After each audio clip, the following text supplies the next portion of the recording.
अघाही, रस विशेष जाना तिन नाही, जिन हरि कथा सुनी नहीं काना, श्रवण रंध्र अहि भवन समान, श्रवण रंध्र अहि भवन समान।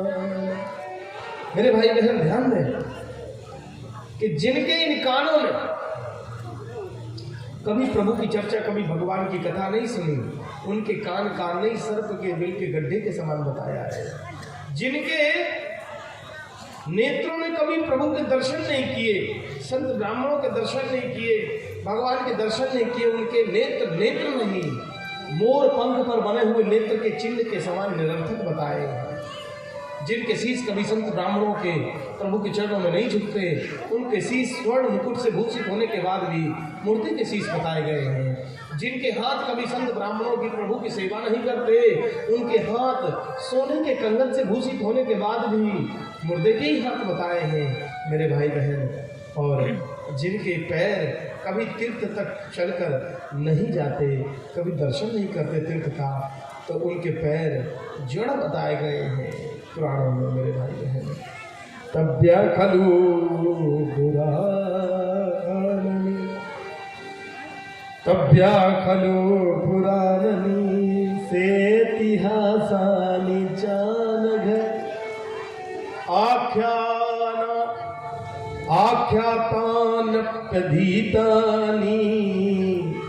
आख्यातान्यप्यधीतानि,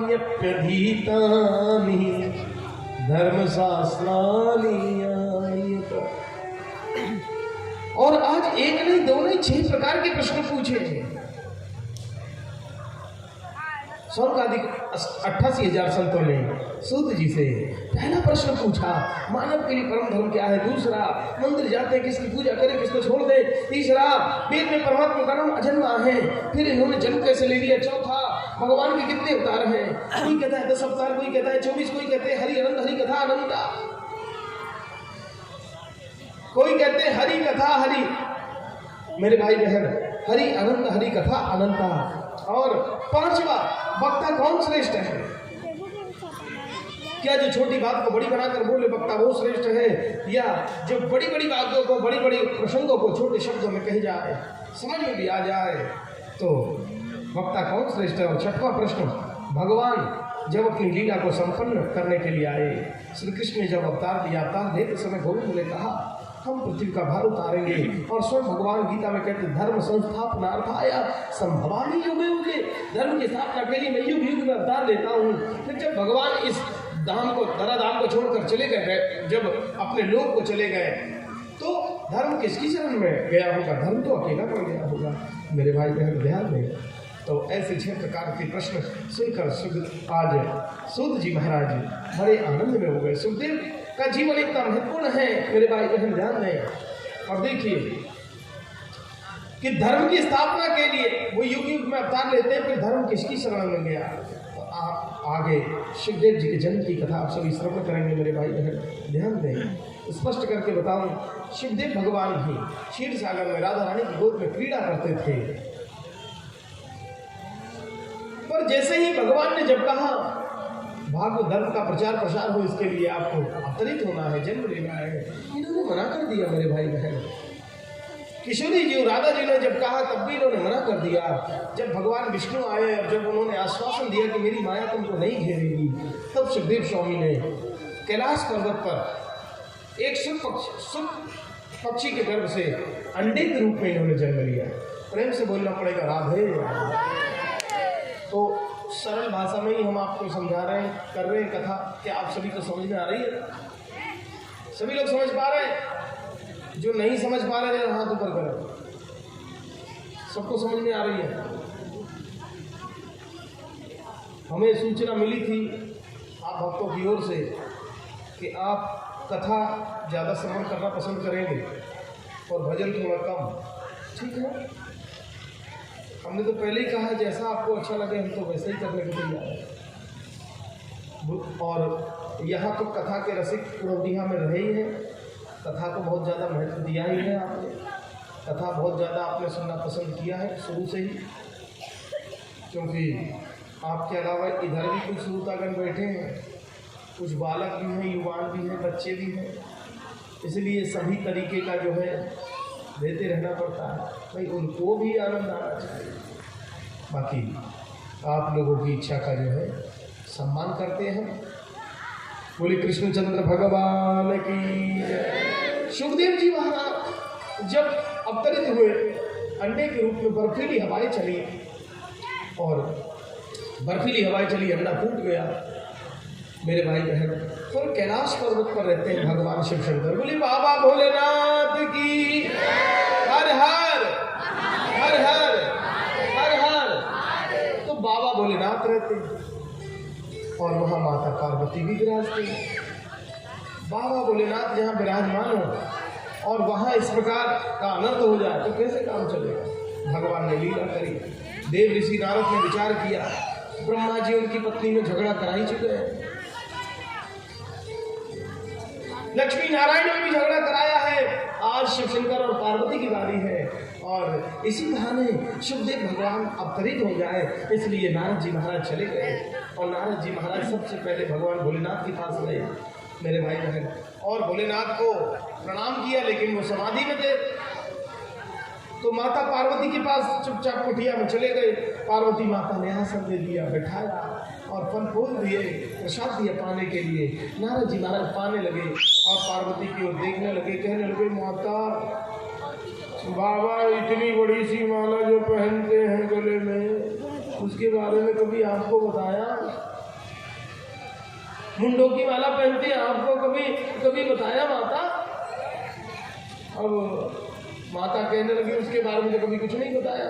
अरे उसमें किसके मुंड लगे हैं जिस माला को दिन रात 24 घंटे उसे पहनते हैं, 12 महीने धारण करते हैं, उस माला के बारे में माता आपको नहीं बताया? नारायण नारायण।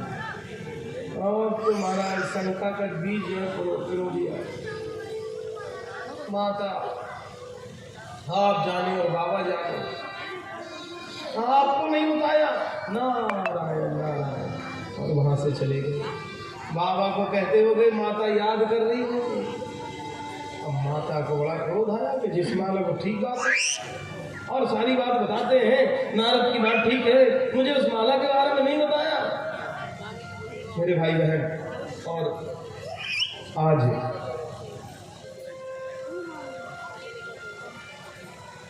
प्रेम से बोलना पड़ेगा राधे राधे। आज भगवान शिव शंकर जब गए, देखा माता पार्वती को भवन में चली गई। बड़ी सुंदर कथा है, बहुत सुंदर प्रसंग है, आप सभी श्रवण करें। आगे शिवदेव भगवान भागवत धर्म का प्रचार प्रसार करेंगे, ऐसी कथा आप सभी श्रवण करेंगे। इस प्रसंग को आप सभी गौर से श्रवण करें मेरे भाई बहन।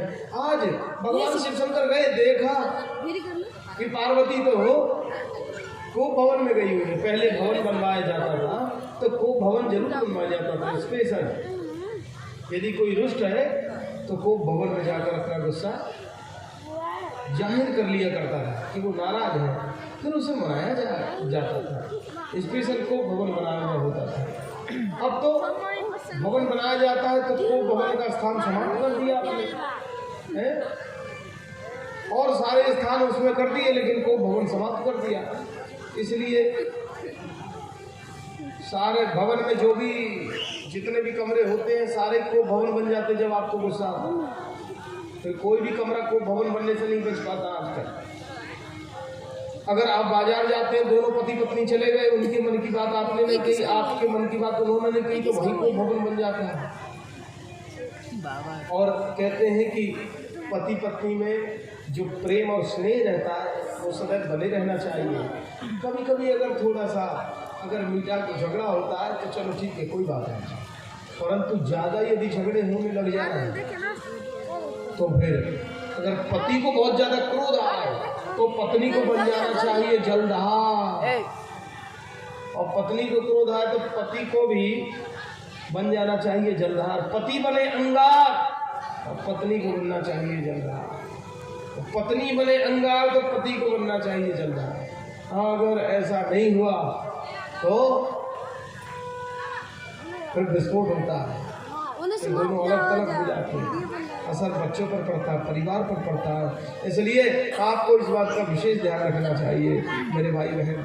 सुखदेव स्वामी के अवतरण की कथा आप सभी भगवान सुखदेव के अवतरण की कथा श्रवण कर रहे हैं। माता पार्वती को मनाने का बहुत प्रयास किया भगवान शिवशंकर ने। माता पार्वती ने कहा कि नहीं नहीं आप तो कपटी है। तो शिवशंकर कहने लगे देवी कपटी तो वो होता है जो अंदर से काला काला होता है, मैंने तो कभी आपसे कुछ छुपाया नहीं। नहीं नहीं आपने छुपाया है महादेव, आपने जो माला पहन रखी है मुंडों की उसमें किसके मुंड लगे हैं आपने कभी नहीं बताया। देवी आपने कभी अवसर भी प्रदान नहीं किया इसलिए मैंने बताया नहीं।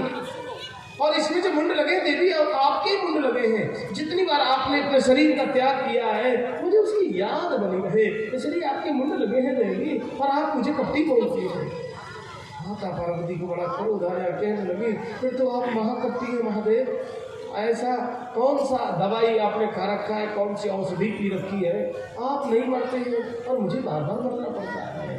आज भावुक हो गए, भोलेनाथ ने विसर्जन हो गए, भगवान का नाम लेने लगे, कहने लगे देवी अगर ये औषधि आपको भी पीनी है तो आपको आसन ग्रहण करना होगा। मेरे भाई बहन ठीक उसी स्थान पर जाकर बाबा बैठ गए जहाँ पहले बैठे थे, और पर्वत पर पीछे वो सुख पक्षी का वो टूटा हुआ अंडा था। सब बैठ गई, माता पार्वती को भी बिठा लिया आसन देकर और कथा श्रवण कराने लगे बाबा भोलेनाथ। बोलिए श्रीमद् भागवत महापुराण की। और बहुत आनंद से माता पार्वती कथा श्रवण कर रही है, जयकारा लगाया जा रहा है, दृष्टांत दिए जा रहे हैं, श्लोक गायन हो रहे हैं, चौपाई दोहा छंद और समैया बड़े प्रेम के गाए जा रहे हैं मेरे भाई बहन। और इतने सुंदर सुंदर प्रसंगों से वो जो सुग्गा है, वो जो तोता है, उस तोता का जो वो अंडा है सुख पक्षी का वो पुष्ट होने लगा। धीरे धीरे उसमें से जीव प्रादुर्भाव हो और प्रादुर्भूत हो गया, अंडा साबुत हो गया, जीव उसमें से निकल आया। वही सुखदेव भगवान है। बोले सुखदेव भगवान की जय। और वही सुखदेव भगवान है मेरे भाई बहन। सुखदेव भगवान का प्रादुर्भाव हो गया, धीरे धीरे पुष्ट होने लगे। पूरी कथा उन्होंने बड़े ध्यान से बड़े ज्ञानपूर्वक श्रवण करी पूरी कथा। और पूरी कथा श्रवण की बीच में माता पार्वती को निद्रा आ गई, पर भगवान भोलेनाथ ने जो कथा सुनाई वो संपूर्ण कथा उन्होंने पान किया, पुकारी भरते रहे। बाबा ने जयकारा लगाए, माता पार्वती की निद्रा भंग हुई। माता पार्वती ने आगे का प्रसंग जब पूछा, बाबा कहने लगे क्या मतलब कथा तो पूरी हो गई देवी, और आपने नहीं सुनी तो किसने सुनी, ये हुंकारी किसने भरा। पीछे मुड़कर बाबा भोलेनाथ ने जब देखा तो देखा एक सुख पक्षी कथा को सुन रहा था। उसे बुलाया, सुख पक्षी से कहा कि मंच के पीछे व्यास गद्दी के पीछे बैठकर कथा सुनना ब्रह्म विद्या की चोरी मानी जाती है। तुमने अपराध किया है, तुम्हें जीवित नहीं छोड़ेंगे, तुमने अमर कथा का पान कर लिया है। शिवदेव जी मुस्कुराने लगे, कहने लगे जब अमर कथा का पान जिसने कर लिया हो उसे आप मार कैसे सकते हैं भला। और जयकारा लगाकर उड़ने लगे। बाबा भोलेनाथ पीछे पीछे, आगे आगे शिवदेव जी उड़ते उड़ते उड़ते उड़ते और सीधे बद्रिका धाम चले गए और बद्रिका आश्रम चले गए। वहाँ बद्रीनाथ धाम में जाकर जहाँ वेद व्यास जी की कुटिया है, वहाँ सामने प्रास नाम की गुफा, जहाँ पर उनकी पत्नी श्रीमती बिटका देवी बैठकर अपना श्रृंगार कर रही थी, उसी समय उन्हें जोर की उबासी आई। और उबासी में जैसे ही मुंह खुला तो मुख खुलते ही सूक्ष्म रूप लेकर वो सुख पक्षी मुख में प्रवेश करके गर्भ में प्रवेश कर गया। वही सुखदेव भगवान है। बाबा भोलेनाथ उन्हें पकड़ नहीं सके, दंडित नहीं कर सके और कैलाश लौट कर चले आए मेरे भाई बहन। ये लीला सुखदेव स्वामी कि अब सुखदेव भगवान तो घर में प्रवेश कर गए। अब जब तक उनका जन्म नहीं होगा, जब तक वो बाहर नहीं आएंगे, तब तक भागवत धर्म का प्रचार प्रसार कैसे होगा। सुखदेव भगवान गर्भ में हैं। अब गर्भ में कोई साधारण बालक हो तो 8-9 महीने रहता है, परंतु सुखदेव स्वामी ने गर्भ को ही मंदिर बना लिया। जिस गर्भ की बुराई सारे लोग करते हैं, सारी दुनिया करती है, और शास्त्र में भी लिखा है कि गर्भ व समम दुखम भूतो न भविष्यति। गर्भ में बालक को जितना कष्ट होता है उतना कष्ट भूतो न भविष्यति, न कभी हुआ न कभी होगा। और उस गर्भ को भी सुखदेव स्वामी ने मंदिर बना दिया मेरे भाई बहन। 12 वर्षों के अंदर उसमें से माँ के गर्भ में रहने लगे। माँ के गर्भ से ही वेद मंत्रों की ध्वनि उच्चारण करने लगे, वहीं से वेद की ध्वनि सुनाई देने लगी। पिता वेद व्यास ने बहुत निवेदन किया कि माँ तो तुम्हारे पीड़ा होती है, तुम्हें बाहर आना चाहिए बालक। तब वो बाहर निकलते हैं, अवतरित होते हैं। और बालक जब जन्म लेता है तो गोद में तो बहुत छोटा होता है, 2-2.5 किलो का होता है, परंतु ये जन्म लेते ही 16 वर्ष के प्रतीक हो रहे हैं। अवतरित होते ही सुखदेव भगवान 16 वर्ष के हैं और दिगंबर यानी एक लंगोटी एक कौपीन भी इन्होंने नहीं पहनी है। दिगंबरम भक्त विकीर्ण केशम प्रलम्ब बाहु, लंबे केश हैं, लंबी भुजाएं हैं, चौड़ा वक्षस्थल है, कौपीन भी पहनी नहीं है। और संन्यास्त गच्छन्तम, जन्म लेते ही संन्यास ग्रहण कर रहे हैं। पुत्र पुत्र पुत्र पुत्र कहते हुए पिता वेदव्यास पीछे पीछे जा रहे हैं, परंतु और लौटाने का सतत प्रयास कर रहे हैं, फिर भी ये लौट कर नहीं आ पा रहे हैं। ऐसे सर्वभूत हृदय सुखदेव भगवान, ऐसे परम त्यागी संत भगवान सुखदेव, यम प्रभुजंत मनुपेत तमुपेत कृत्यम द्वैपाय नो विरहता तर आ चुहावा पुत्रीति तन्मयतया तरबो अभिनेन्दु स्तम सर्वभूत हृदय मुनिमान तोष्मी। लौटाने का सतत प्रयास करते हैं, परंतु ये लौट नहीं रहे।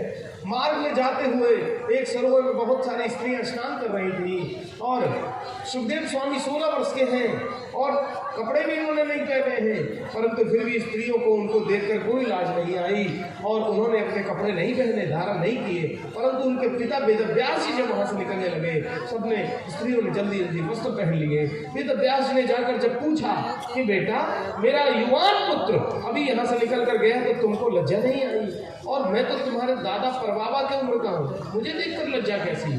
सारी स्त्रियों ने कहा, सारी नारियों ने कहा कि बाबा आपके जो पुत्र हैं वो ऐसे परम त्यागी, ऐसे सर्वभूत हृदय है, उन्हें इस दुनिया संसार का कुछ नहीं मालूम, उन्हें पता ही नहीं है कि स्त्री और पुरुष में भेद क्या होता है, स्त्री क्या होती है और पुरुष क्या, उनको मालूम ही नहीं है, तो उनसे संकोच और शर्म कैसी।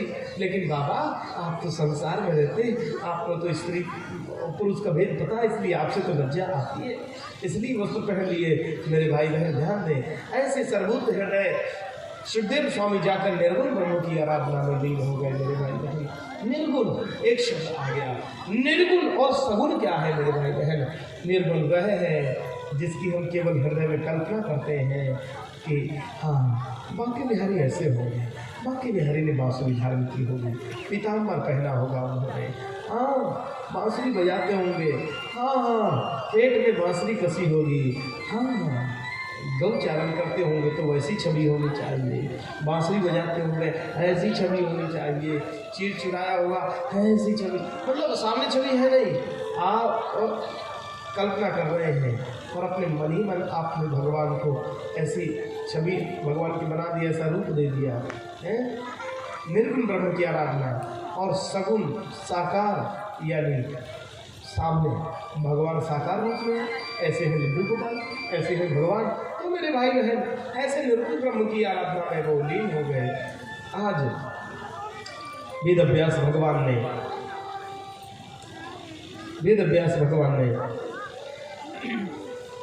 अपने कई शिष्य को भेजा है। ये कथा भी आगे आप सुनेंगे। सूत जी महाराज ने सुखदेव स्वामी के जन्म की कथा श्रवण कराकर और 6 प्रश्न के उत्तर पहले दिए हैं। उसके बाद तब सुखदेव जी को लौटाने का प्रयास किया जाएगा, भागवत का दान किया जाएगा, उसके बाद वो भागवत का प्रचार प्रसार करेंगे। ऐसी कथा आप सभी श्रवण करेंगे। बोली भागवत महापुराण की। मानव के लिए परम धर्म क्या है, ये पहला प्रश्न था। मानव के लिए परम धर्म तो है सत्य के मार्ग पर चलना, और परम धर्म है भगवान कृष्ण की कथा को श्रवण करना। बोलिए कृष्णचंद्र भगवान की जय। मनमोहन लाल बड़ो छलिया, मनमोहन लाल बड़ो छलिया, सखी बारू की भीत उठावत है, कर तोरत है नव की कलियां, चट चंद में फंद लगावत है, जहाँ पवन न जाय सके मुरली, धुन की तह दूती पठावत है, कहूँ चोर बने ददीदानी बने, कहूँ साहब अली बनी आवत है। मानुष हो तो वही रस खान, बसो ब्रिज गोकुल जो पशु तो कहा बस मेरो, चरो नित्यानंद की धेनु मझारन। पाहन हो तो वही गिरी को, जो धर्यो कर छत्र पुरंदर धारण। जो खग हो तो बसेर करो मिली, कालिंदी कूल कदम्ब की नाम क्या थे? बोली बांके बिहारी लाल की जय, कृष्णचंद्र भगवान की जय। ब्रज